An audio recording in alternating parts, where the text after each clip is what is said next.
I now have the Chinook in the condition it was when I flew to Kitty Hawk with it. I didn't have any doors on it for the first I'd say 6-7 years I had it. I didn't have doors on it. I made the doors later. I didn't have the electric flaps. I had the mechanical flaps on there, and the reason I went with the electric flaps was because somebody told me you could come in and land, and while you're landing be putting those flaps down so you land like a goose on water. Well, that sounded pretty good to me, so that's what I did. The other thing I wanted to show you, I was talking about the prop adjustment of the pitch on the propeller. You also have to keep in mind that if you change anything on the plane, like there's a certain amount of certain thrust angle on this plane in order to get it to fly straight. These spacers here on the back of these motor mounts, these are just Lord mounts on here, but these spacers, you'll notice I got a green dot there and a green dot up here. And of course there's only 2 of those on this end of the engine, but on this end there are 4. And they're a different length back here. They're a little bit longer back here than these. So the thrust angle on this is up just a little bit. And that would, if you changed that, that would maybe change your dimension on your pitch angle of the prop, which is used just to determine where you're at, so when you adjust it, you'll know which way to go when you're setting it and how much you went. You need to know that. If it's parked on level ground and everything's level the way it is now. So the only thing that counts is what it measured when you started out. So always when you set the pitch, you want to make sure you know what the angle is to start with, and then you know if you're adding or subtracting. But you got to know where you're at, or you really don't know what you're doing fooling with that prop. And you have to take this spinner off right here with this bolt. Now there's Loctite on it because I don't want anything coming loose, so there is Loctite on the bolt, but it'll unscrew out of there. And then you'll have to loosen the bolts. You can see them here on the back. Loosen those prop bolts a little bit so that you can unclamp it to adjust it here. Other than that, I'll tell you, somebody asked me about why I don't have any pressure in the cooling system. The main reason is this is a gray head engine. And the gray head engines had a different kind of seal for the water pump. The water pump impeller's on the other side.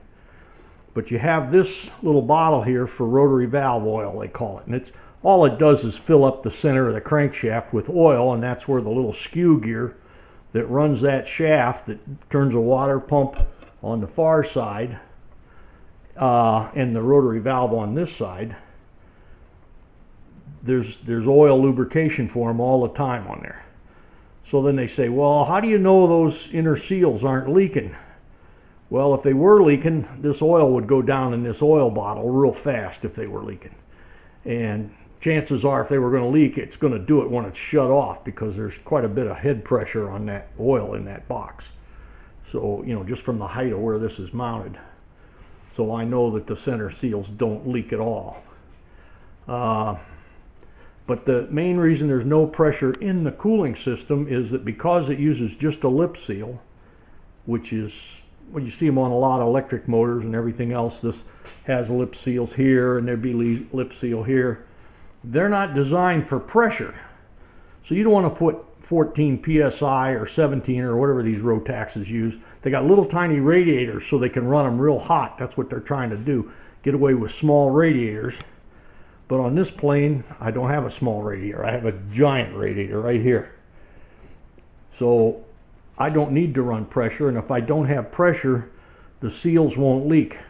If you have a water pump seal leaking, it's going to leak water, and the coolant's going to get into this oil. So if you stick your finger in this oil, or you can even see in the bottle, if it starts looking milky in there, then your coolant is getting into your oil.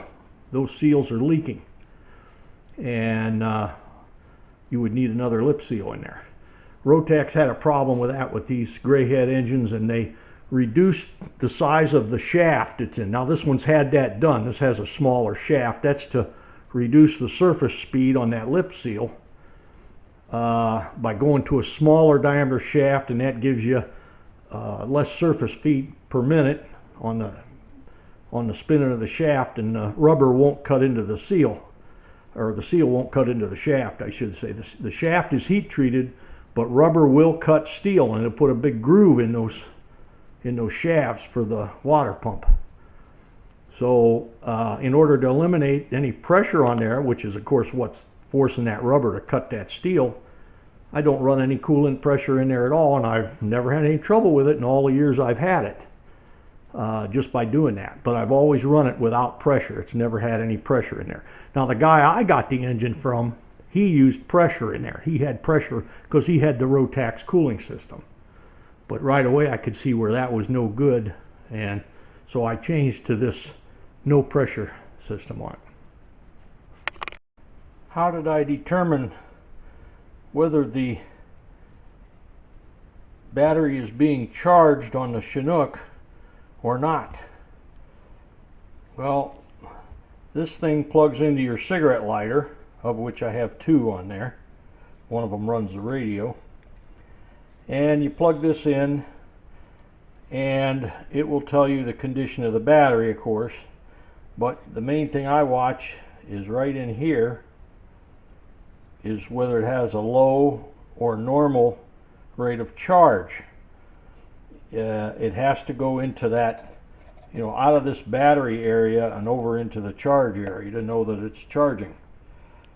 And these things are pretty handy. I use it if I was to look at a used car or something like that, because it's easy to just plug in. Now I don't leave it in the plane all the time, although I guess I could. But I pull it out of the cigarette lighter and only use it if I want to know if it's charging correctly or not. And I would assume that a lot of people don't have these, and they should have, because it's pretty easy to check something out. So I don't know if this company's still in business. J.F. Ivan Company, it says. Volticator. But somebody probably makes one similar, and if they do make anything like that, it would probably be over at AutoZone or something like that.